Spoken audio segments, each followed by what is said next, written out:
enjoy yung Hong Kong namin. Talagang nag-flashback lahat ng ng shooting namin noong 2018. Tama. At looking forward ako dito sa next leg namin, which is yung Canada. Nag-bonding uli kayo ni na Alden. Yes. Sayang dahil ang nag-shoot lang dito sa Hong Kong is me, Jeff Tam, and Alden.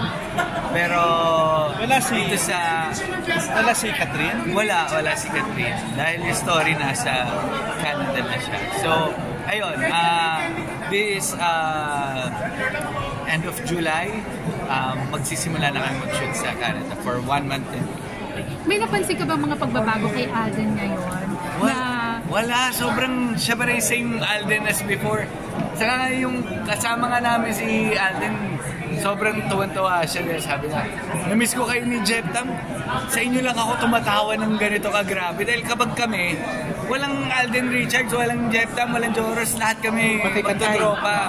So, same pa rin na kami ng kwarto. Kumbaga, meron nga kami mga skip na mga ginawa, pero abangan ninyo yan.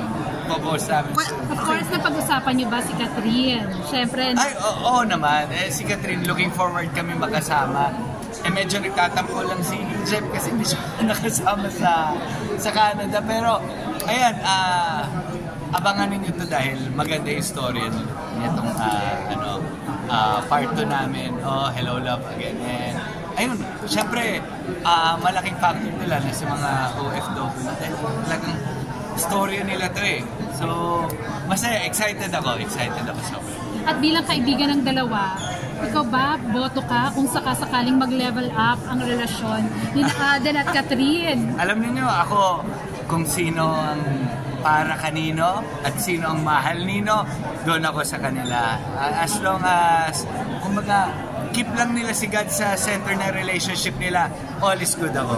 Nag-open ba sa'yo si Alden about Catherine?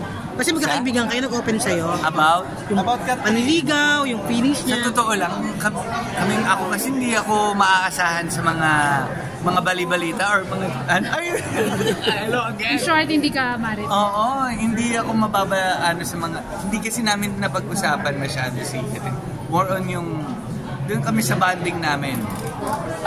Pero aware ka na merong gano'n, na lumalabas sila, na naliligaw. Aware, pero yun nga yung kinakaasar sa akin ng asawa ko. Sabi, hindi ka man lang nagtatanong o ano. Asawa mo? Oo, yung asawa ko.